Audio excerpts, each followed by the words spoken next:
Jeremy Spake is an aviation expert and television personality. In 1996, Jeremy featured in the BBC documentary series Airport, where he worked as the ground services manager for Aeroflot.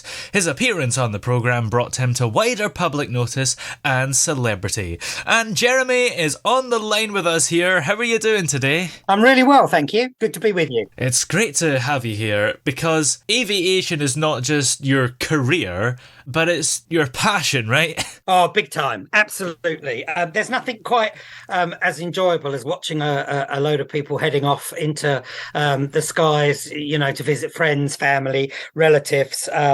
It's just an amazing industry. And I've spent 38 years now trying to look after people going from A to B. So, it's definitely more than just a job. Yeah. Even people that don't particularly call themselves aviation nuts or aren't that bothered about it, every time they go to an airport, they're still amazed by how this really heavy thing can get off the ground. Yeah, absolutely. I mean, when you think about it, in just over 100 years, we've gone from flying around in a string bag to sitting in aeroplanes capable of carrying, upwards of 600 passengers.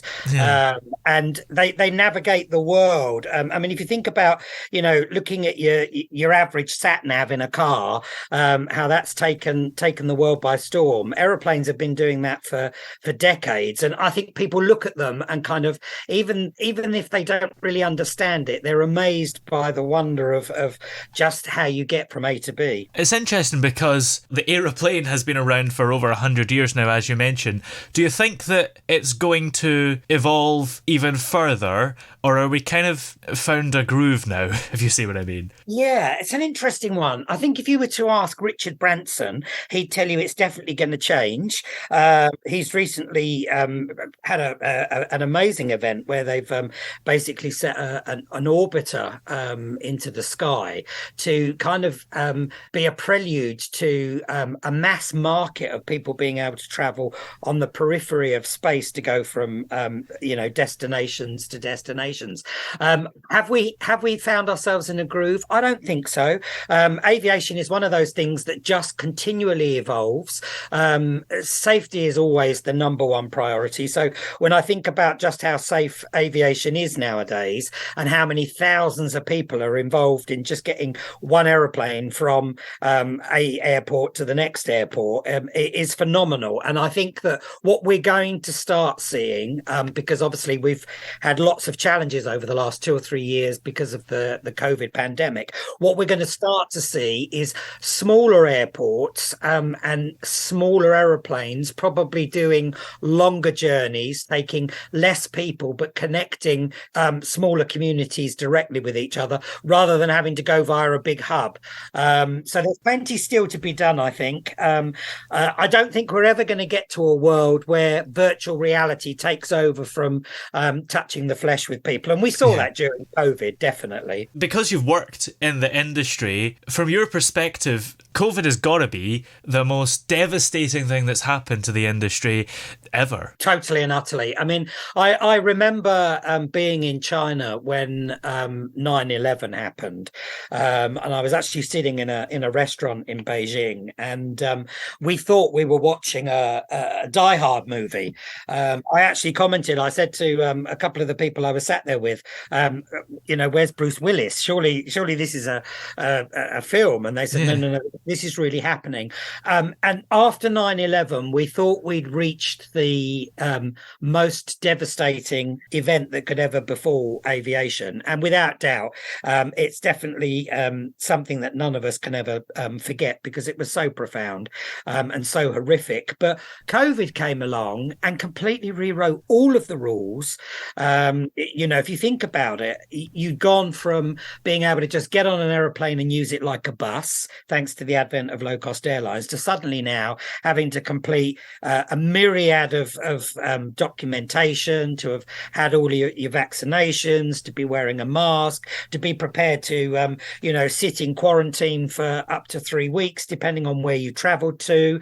I mean, it was just horrendous. And we went from an industry that certainly at Heathrow was employing hundreds of thousands of people, and literally within the space of 3 weeks 45,000 2,000 staff handed in their airside passes. I mean, that's absolutely prolific. And it kind of taught everybody in aviation that we've got to work really hard at keeping it safe and keeping it an industry that people can have confidence in. Yeah.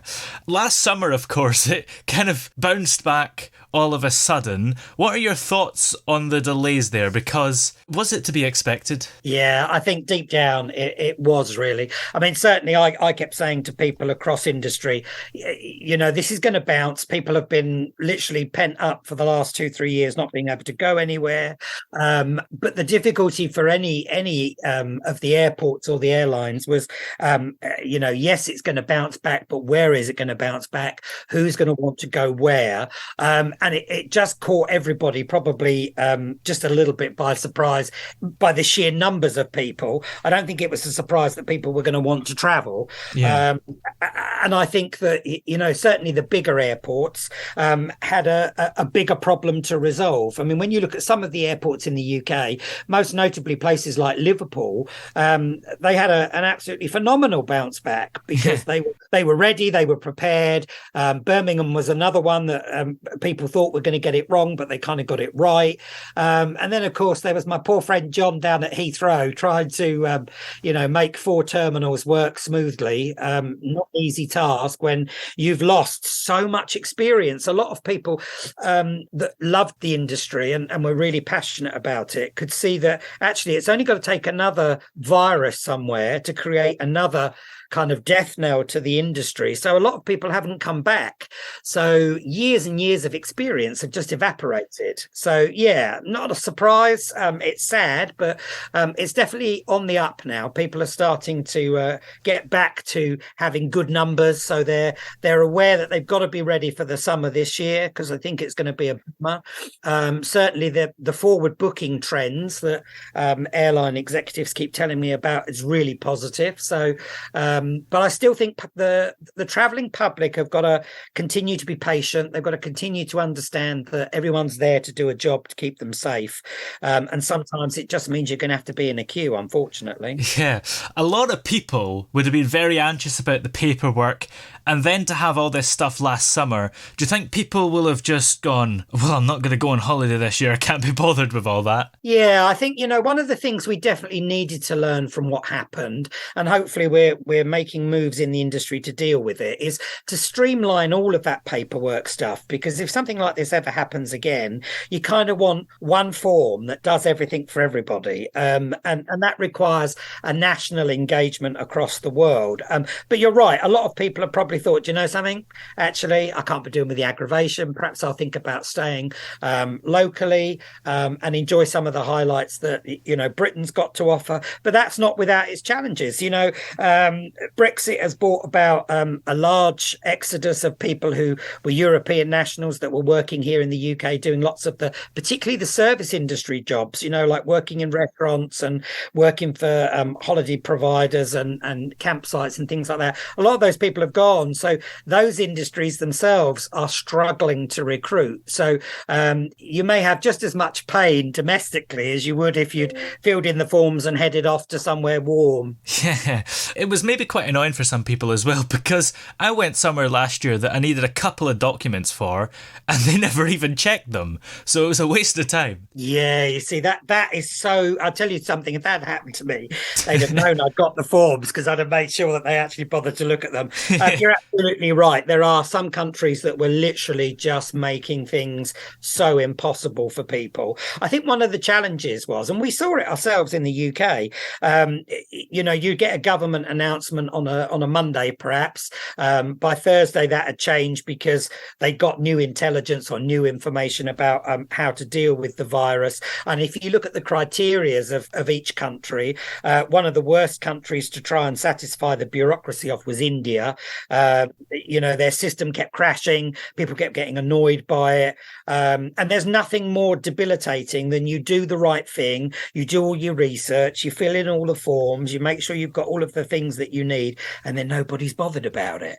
Because you then kind of think, well, I needn't have bothered. But it'll be the one day when you don't bother that they actually do want to look at it, and they decide spot check, and you end up being subjected to unnecessary bureaucracy. But my advice to anybody traveling at any time, regardless of the events that we've seen over the last 3-4 years, always do your research. Make sure you check what documentation's required, and don't take anything for chance. I mean, how many people do you see on these reality programs that are flying with low-cost airlines that don't have their boarding cards with them, and then are shocked that they're being asked to pay £50 to have a new one? Yes.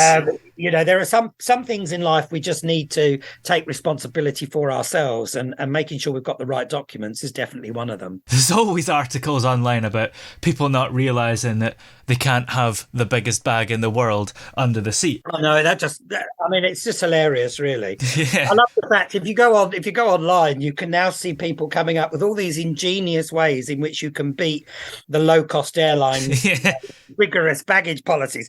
And I saw one the other day, and I was so enthused by it. I thought it was absolutely brilliant. They basically put this enormous coat on, and had wrapped all this stuff into one of those pillows that you put on when you're flying. One of those nice air cushion pillows. They basically put an entire week's worth of clothing in it, and took that on board with another bag. And I just thought, oh well, there you go, good on you. It's a great way of overcoming the problem. It's a brilliant idea, and I think people ought to not be put off travelling as well, because right at the height of all this kerfuffle last summer, I went to the airport, and from joining the queue at security to getting out, it was only 4 minutes. The queue at Burger King was longer. Yeah, exactly that.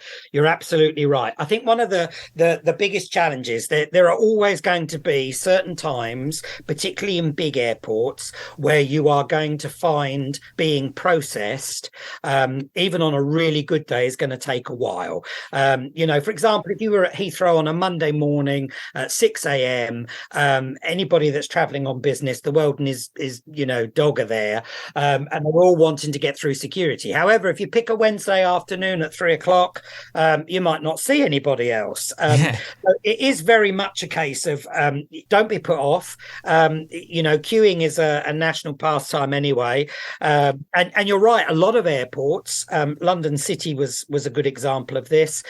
They were processing people in less than 5 minutes. Big airports. Gatwick. I went down to Gatwick last year, at the height of all of the challenges, and I was through security in 2 minutes. Sat down, with almost nothing to do because the shops weren't open because there weren't enough passengers. But security was moving really well. The lounge was busy, but not completely jammed with folk. So you're right. I think people need to kind of now start normalizing the sort of the challenges that we've had, and accept that actually it is a really good thing to do. Travel, discover the world, go and touch the flesh of the relatives, and all those other great things that we like to do when we travel. So yeah, I'm hoping that people are going to be keen to get going again, and that the airports themselves, because we've had a good 6 months of knowing what was coming, they're preparing, they're recruiting. There's lots of training going on at the moment. Airlines are in exactly the same situation. I mean, there's not a day go by where I don't have an airline saying to me, oh, we've got another cabin crew course running, or we've got another load of ground handling staff that are being recruited. So they're definitely preparing for it. So all being well, if you pick the right airport, the right destination, right day of the week, you should have a really good experience. Yeah. Now, the thing you're best known for probably is appearing in the documentary series Airport back in 1996. What was it like to be told that you'd be a part of that? Well, it was actually all a bit of a bizarre situation, really, because the researchers had come along to Heathrow, and they'd sort of milled around and met various people. And one of the producers that was working on the series had been in Moscow, and he'd been doing a program about the T-34 tank during the Second World War. Was probably the most manufactured tank going because the numbers. And while he was there, he happened to be asked by the BBC fixer in Moscow, what's the next project? And he said, oh, I'm going to be at Heathrow. And she knew me, this particular fixer, and she'd known me for years. And she turned around and basically said to him, oh, you need to go and meet Jeremy, Aeroflot. It'll be amazing. So anyway, he came along and met me, and I kind of didn't really give too much credence to it, to be honest, because I was just having a fairly typical day. We were missing a Mongolian deportee. It was raining. We were struggling to get water. It was all the usual things that happen when you're trying to keep an airline running. And I gave no thought to it. And literally about 3 months later, I walked into the office to find him and the crew stood there ready to start filming.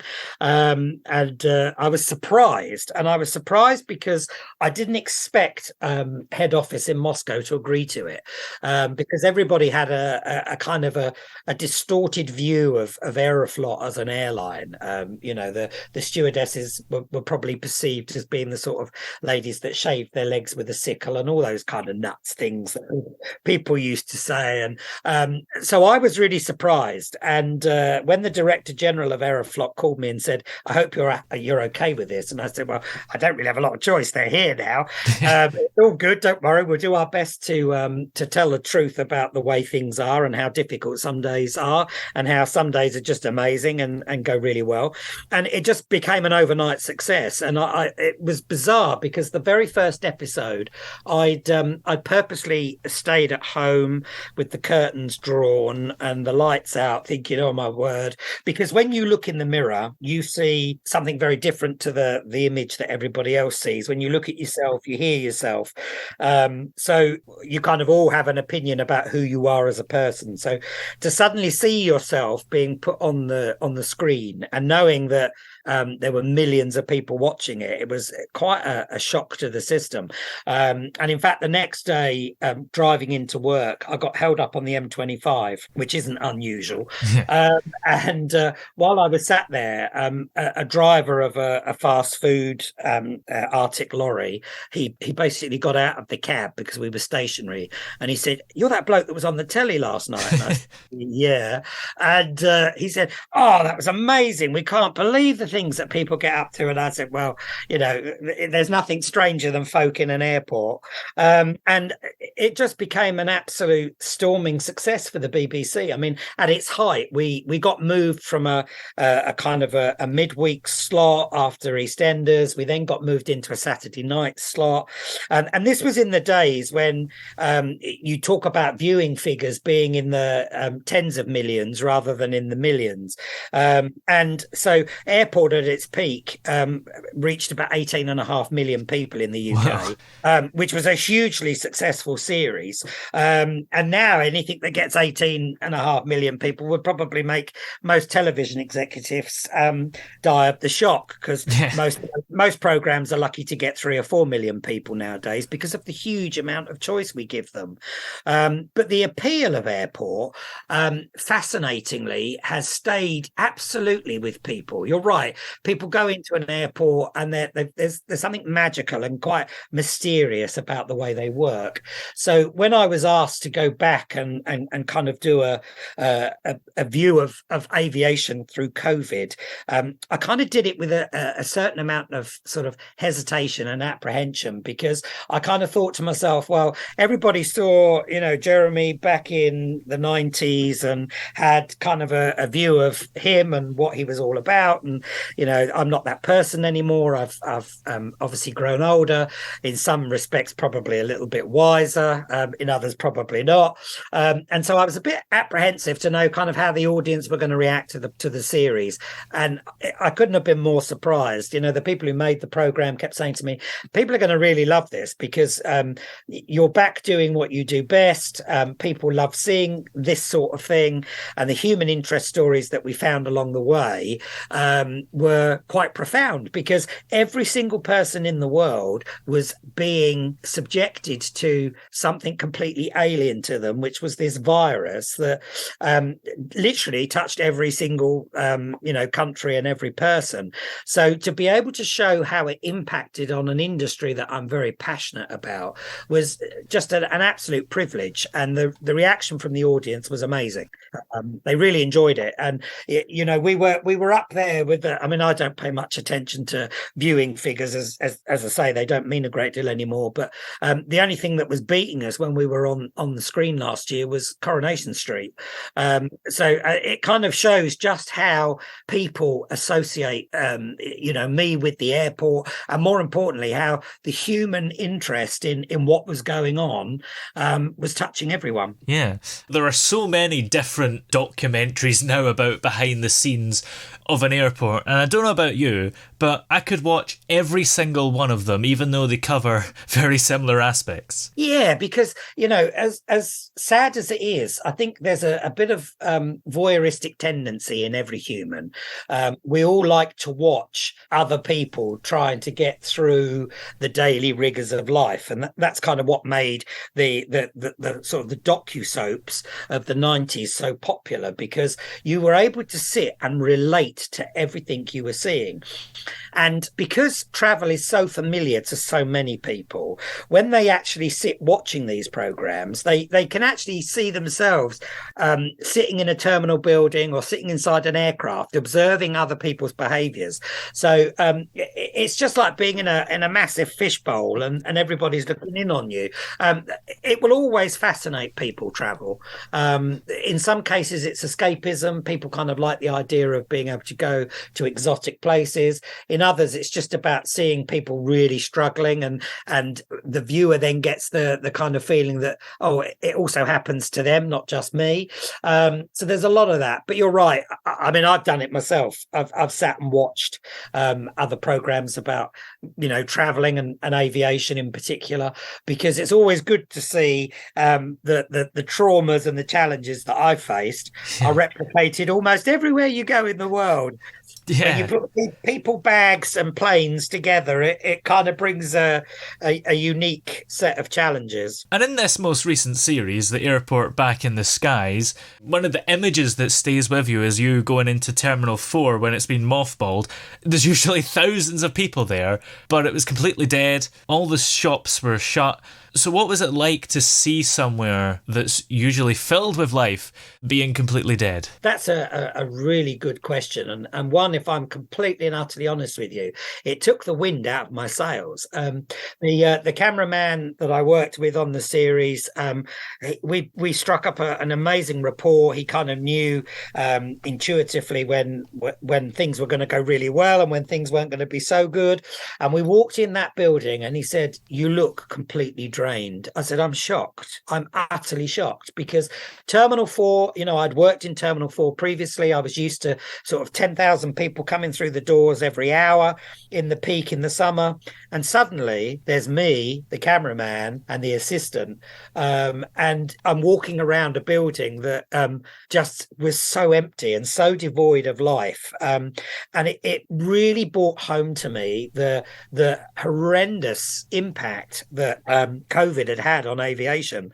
If you'd said to me sort of 2 years before that, Terminal 4 is going to be closed, there's going to be nobody in it, I'd have just laughed at you. Yeah.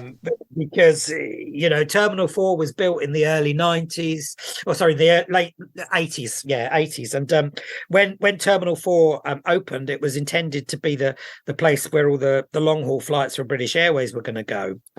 So it was always a busy building, and it used to be home to Concorde. So it was one of those sort of buildings that you thought, yeah, this is always going to be busy, it's never going to be quiet. And then to suddenly find it is devoid of any kind of people was just truly shocking. And we sat in one of the coffee shops, myself and the cameraman with the assistant, and we must have been there for about an hour and 45 minutes, just struggling to comprehend exactly what had happened.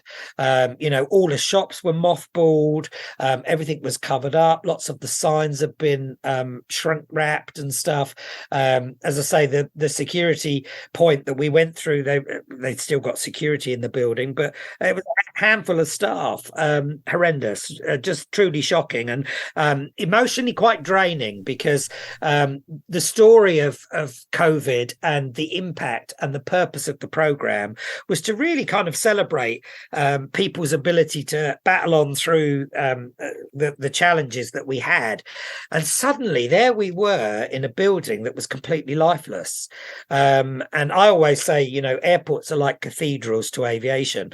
So you expect to see the congregation there. You expect to see the people all sort of milling for whatever it is they need. And suddenly it's just an empty, hollow shell. Shocking, truly shocking. And I pray and hope that it never, ever happens again. And that we've learned that actually we need to normalize things as quickly as we possibly can. And ironically, air travel throughout the pandemic was one of the smallest contributors to the spread of COVID, of anything. You know, the amount of cleansing that was going on inside aeroplanes and you know, baggage trolleys and airports, and you know, it was just a constant battle to keep on top of cleanliness. And that's continuing. They're still doing it. They're still keeping that level of hygiene because it needs to be the norm. Yeah, and that's the thing actually, because halfway during COVID, I had a journey to make and the plane was cheaper, and I thought, well, hang on, a plane is probably safer in terms of COVID because it's a shorter period of time and you can only really catch it from the person next to you and nobody else really. Yeah, I mean, I can remember getting on aircraft during the pandemic and being one of only 5 or 6 people on the aircraft. But before I got on, you know, the crew were walking through. Every single seat was sanitized. Every overhead locker was sanitized. Everything you touched got sanitized. All of the rubbish that was coming off of the aircraft was going straight into an incineration program. And it literally was, everybody was battling to keep on top of it. Escalators were being constantly cleaned. Lifts were constantly cleaned. I mean, there was just no part of the airport that was open or the aircraft that wasn't being, you know, constantly cleansed.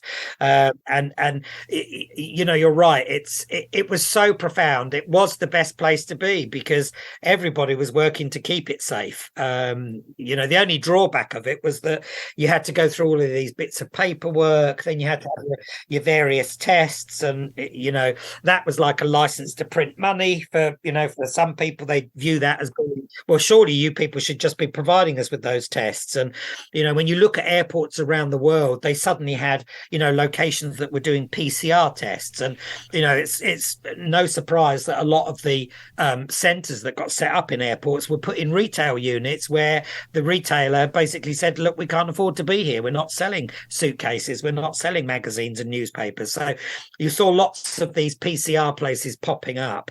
And actually, that was the one place where tempers got quite frayed because people were obviously anxious. It was quite an intrusive process in the first place. You know, having somebody that you've never met before in your life suddenly, you know, shoving something up your nostril to take a sample to then tell you whether or not you were allowed to travel.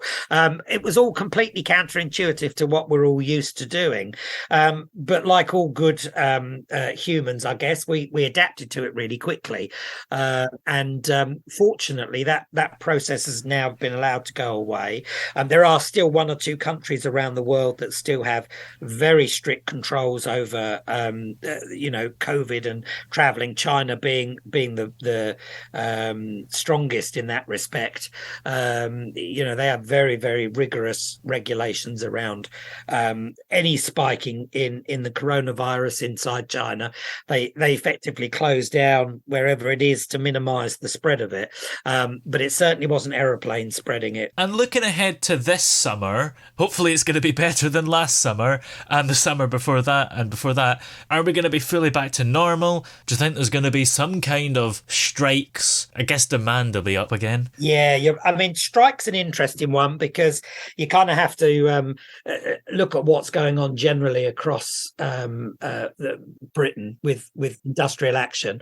We can't rule industrial action out. Everybody's having to pay more and end up with less. The nature of where we find our economy, and many other countries do too, as the direct result of having to spend huge amounts in protecting the people from the virus. This year definitely is going to be better than last. A lot more people coming back online, loads of training going on at the moment. We are going to see the peaks and troughs around the holidays. I mean, one thing I think would be a really good idea, anybody that knows France knows that it's kind of split into prefectures, and each one of those breaks at a different time for their summer holidays. So they have kind of like 3 blocks of summer holiday. And I think there's a real value in us starting to think about, okay, so if we want to kind of facilitate travel, make it easier, let's stop trying to squeeze everybody into 5 or 6 weeks of July and August every year, at a time when travel companies put the price up because they've got a captive audience. Let's start to spread some of the love, share that out a little bit, and start to see perhaps those holiday periods sort of rolling through different parts of the country, so that we see a trend of people traveling more consistently through the year rather than in a concentrated space. I mean, obviously Scotland breaks up for their holidays earlier anyway, so June's the kind of the start of the big exodus from Scotland.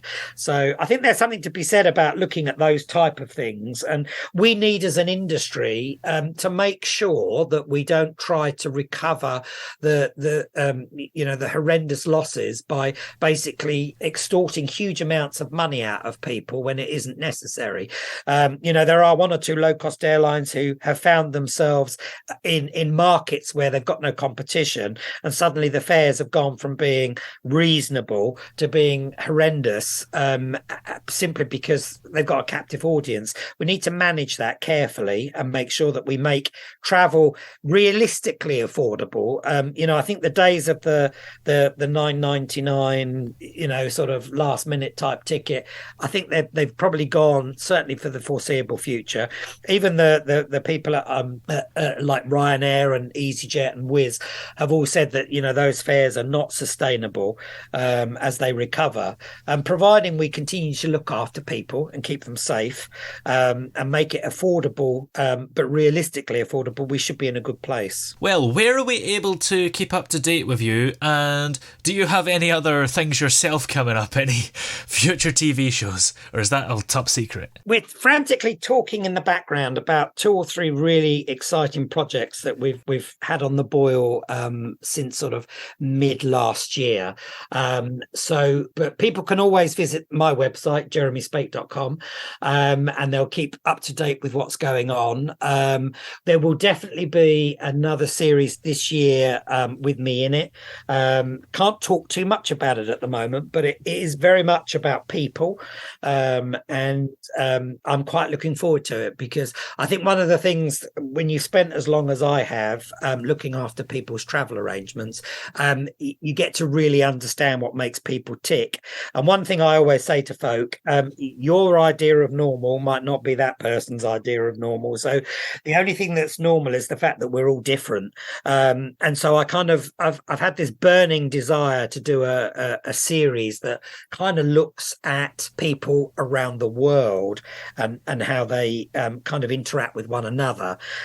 So that's being developed at the moment. So fingers crossed, we should have a kind of an output for that by the end of the year. Fingers crossed. Well, many thanks for talking to us today. It's been great to have you on. You're welcome. Thanks for having me.